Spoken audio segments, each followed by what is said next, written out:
Crooked Stick Golf Club in Carmel is set to host the prestigious Western Amateur this week, one of the many high-profile tournaments being played on Pete Dye courses around the globe. The 94-year-old died last January, his wife Alice a year before that. But they leave behind a lasting legacy in golf course design, namely in Indiana, where they called home. Dave First with the Sports Extra Spotlight.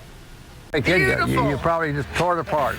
There's no lack of memories of Pete Dye, and certainly not of Pete and his wife Alice, two of the great course architects of modern golf. Stirred up again as Crooked Stick hosts the Western Amateur this week. They were a great team. Alice brought a perspective that Pete didn't see, and Pete brought his genius that Alice couldn't even imagine. None of us could imagine some of the things he came up with. It includes the famous Island Green on the 17th hole at TPC Sawgrass in suburban Jacksonville, Florida. In fact, there's a quote from Pete on the first tee of the PGA Tour's Anchor facility. Quote, "It's a great bit of personal satisfaction to be asked by the tour members to build their golf course." For sure, probably the most familiar with Pete Dye golf courses.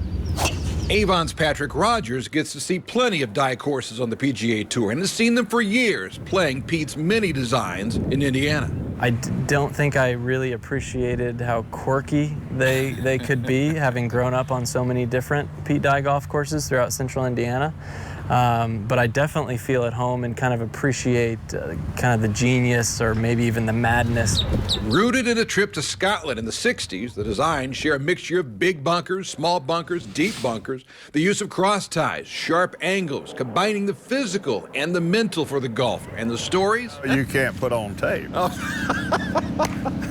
Bobby Weed is one of Pete and Alice's famous design proteges, with courses from coast to coast, including a redesigned Culver Academy's golf course in northern Indiana, voted one of the top 9-hole courses in the country. As great a legacy as Pete has with his golf courses, an equal legacy of Pete will be all the people that he mentored and touched and brought into this game.